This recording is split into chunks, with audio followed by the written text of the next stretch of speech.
Hello and welcome. Let's begin with our virtual housekeeping. Mute your mic when you're not speaking. Please have your video turned on at all times. If you want to be anonymous and keep your video off, you're more than welcome to do so. Please use your headset if possible, especially if you're in a crowded and noisy area. To ask a question, use raise hand button. Usually you will find this button on your Zoom control bar. Alternatively, you can use the chat box and ask a question as well.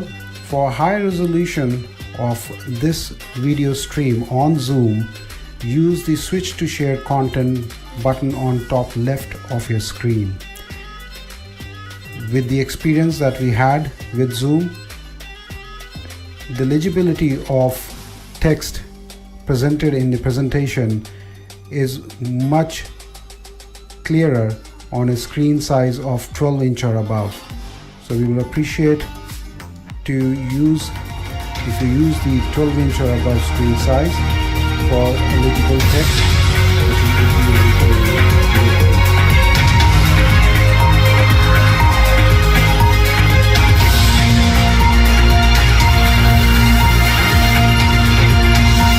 And welcome to you all. My name is Vishal and this is our cohort for APMP. I believe I'm audible. Just want to do a check. And this is, we have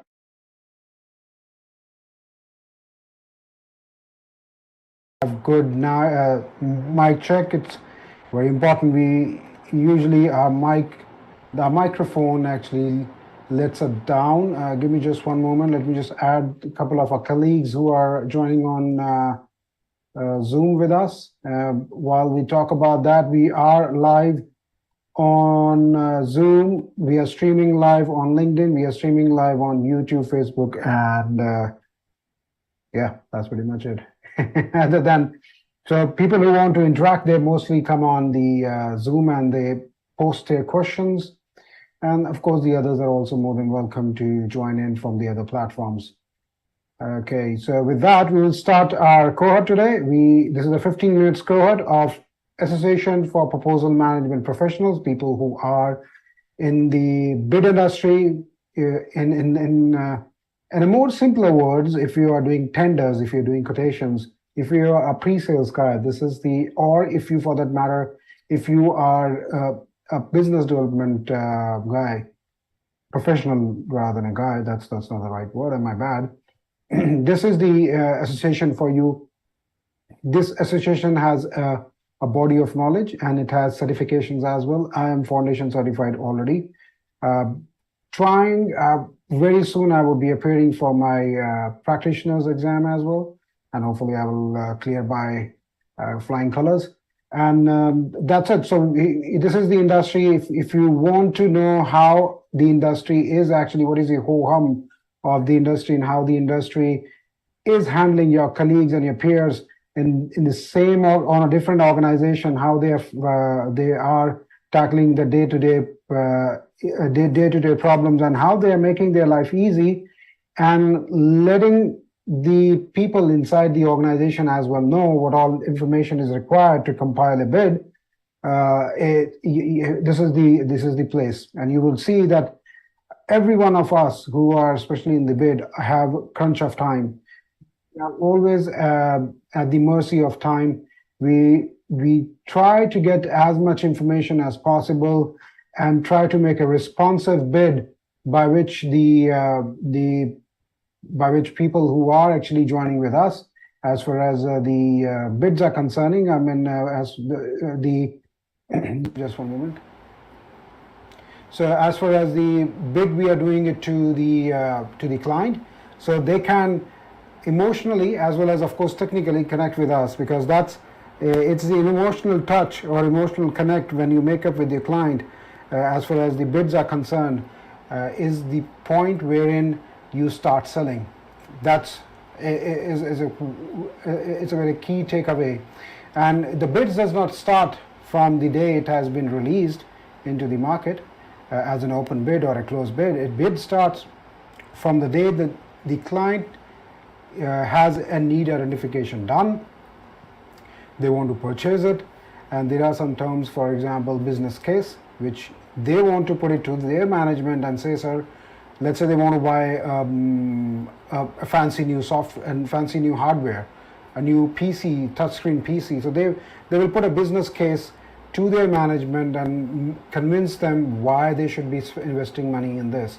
Similarly, when you are selling, let's say you are a seller who is selling these touch screens, you will help them out with the key points, like for example, return of investment, for example, the features of this of the equipment.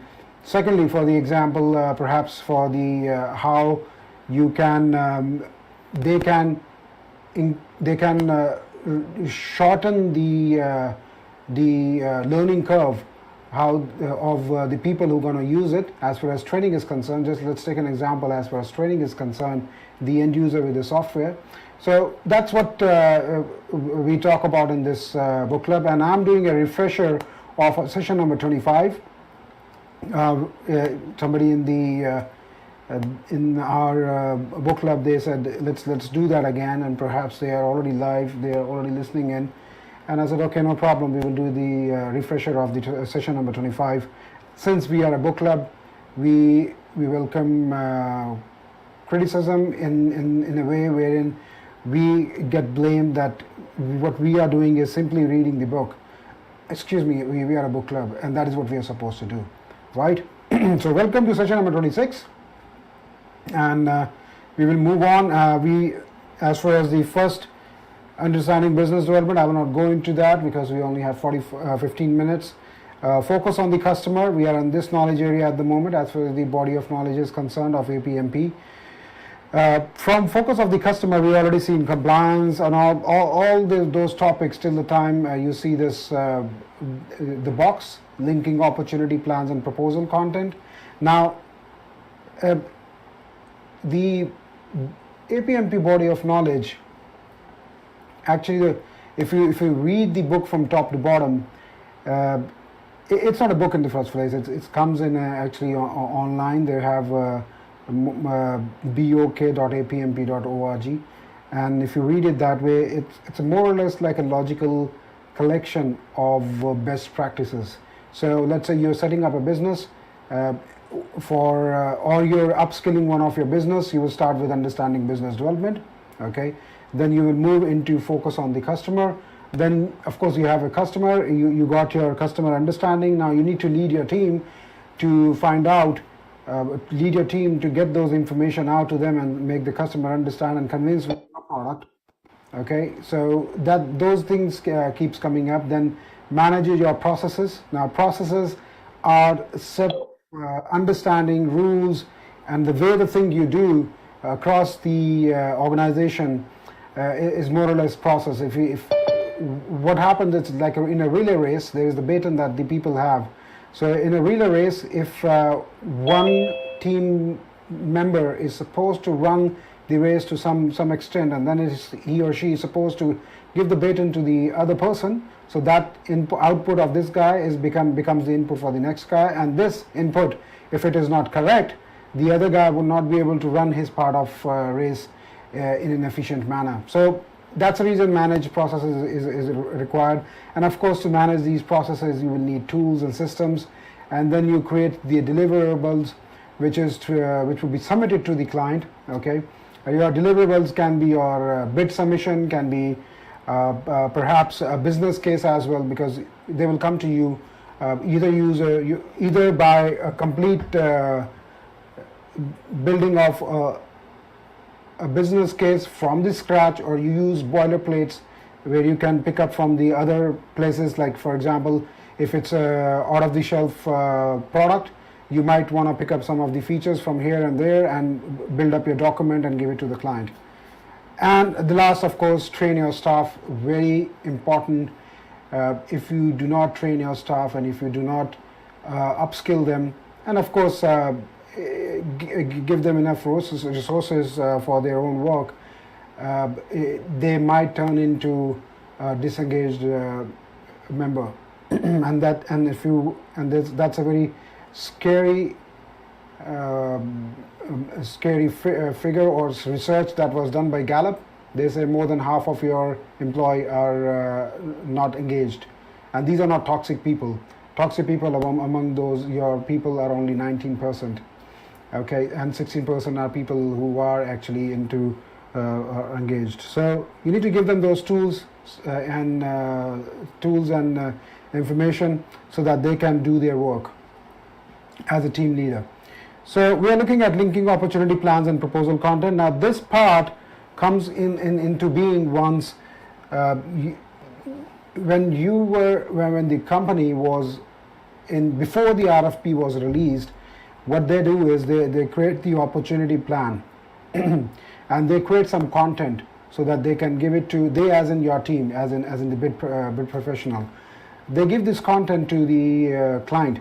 Now that's a very hard work put in there. Okay, they put a lot of hard work to create those content. All these flashy content that you see at the moment on your screen at the moment, the logo on the top right, this all took time. Okay, though it looks very eye-pleasing, and same way when you're building up or you're compiling your bid, it should be eye-pleasing to your client as well, and of course easily understandable to them as well. There should not be there should not be very small fonts, bigger fonts, and all those things. But I'm not talking about that at the moment. What I'm talking about is the content and the information that you've collected at the time of doing an opportunity plan. Now those needs to be mapped to your deliverables, how you will use that content, because the client has already they have already eyeballed your content, and if they see the same content again and if they have validated before saying that yes, this is exactly what I want, they gain faith in you as in the organization. So of those proposal content, start with a robust opportunity plan capture. Now that has to be a very a robust one so that you can reuse it as far as the whole bid cycle of your opportunity goes. So which includes that you should have a customer, you should think from the customer's approach, the customer mission and vision. You need to align yourself with them, the customer's hot buttons, their problems which we need to sort it out. Okay, and a competitive assessment, which is your competition, your company who are bidding, who are either are bidding with you, you know of them, or you feel as in these guys, these organizations would also be bidding parallelly with you, maybe reactive bid or a proactive bid by giving a previous working them from the pre-bid stage. So you need to do an assessment for them. Then your win strategies, wherein you will bring out your the positive points and your discriminators as an organization and as a team. What is that you bring onto the table your competitors cannot bring, your incumbent competitor does not bring. And then discriminators, we already talked about that. And of course your win theme, how are you going to win this bid. Anticipated actions necessary to win. Okay, so there might be some anticipated action. Perhaps they want a demo which is not very clearly spelled in the bid, but you know that by going by the experience of this client that they might ask for one of the bids. So that's one of the things that you would be doing. Extend your opportunity or capture plan into a user-friendly proposal plan. So your capture plan would be mapped into your proposal plan. All those information would be, of course, if the bid is asking for it, you will simply move into it. So it's more or less like a copy-paste going forward. So what are the customer issues? Okay, they might have not worded or verbalized or worded their issues in the bid itself. So you might want to put it in a, in back of your mind that they have not worded it over there correctly, because these are procurement team. They don't have the time and luxury to read the whole content. So they might they might not have written the problem statement very clearly over there. So but since you have an understanding of their problem, you might actually gain some brownie points from the client. The customer perception of discriminator strategic actions with an emphasis on collecting and monitoring evidence. That will be required to make a compelling argument to the customer. Okay, draft a theme statement. draft value propositions, ensure careful maintenance and oversight of your opportunity or capture plan. Now that's very important. That comes into the review cycle. So if you have at the stage of opportunity or capture plan, you have captured some information which is not getting transferred, or which is not getting transitioned into your bid itself, and it has been identified as a very important point at the time of capture, because these bids, these large value bids, does not have an open overnight. They take a lot of effort to build over the months. Create a summary sheet of key information, and we will have my bad. That's your summary sheet. So what you, and this also tells you about the, you can see what buyer is asking for, what is competitor asking for, your win theme. For example, successful multicultural events. So you perhaps you are an event management company, and you have seen across the region, you have delivered successful multicultural events. So that is one way of doing it. Okay, and then use your buyers' worries. What are the hot buttons and their worries, top proof points, your how you validate and how do you substantiate that, how you have come over problems, and your as an organization when you're bidding, your innovations. And that's the last one is of course the feature, benefits and discriminators. I call it ikigai of your organization. So overall, if you see, this is the sweet spot for your organization. That is your discriminator, whereas what customer needs is and the competitor does not have it, and of course you as an organization have it. That's going to make your life easy to win project. Okay, with that, I just realized that we have overshot our time by 5 minutes for today. With that, we come to the end of our session today. Any questions? I will just give a couple of seconds for our people in Zoom, and let me just check if there is anything coming on the our LinkedIn, YouTube, and Facebook. If not, we will close with the BPC Con, that was a business proposal conference that happened in Mumbai, India in September, and your book club was awarded the Community Service Award. We will close with that video, and then of course we will close the whole session. So I will just give 2 ticks, tick 1 and then tick 2. Don't see questions coming up. Okay, with that, there you go. Thank you very much for joining in today. Let's see you next Saturday. Bye-bye. Witnessing Community Services Award is recognizing individuals who have demonstrated voluntary service towards the bid and proposal community through their time, action, talent, and dedication. And let's hear Community Services category goes to Vishal Kashyap from Firelinks.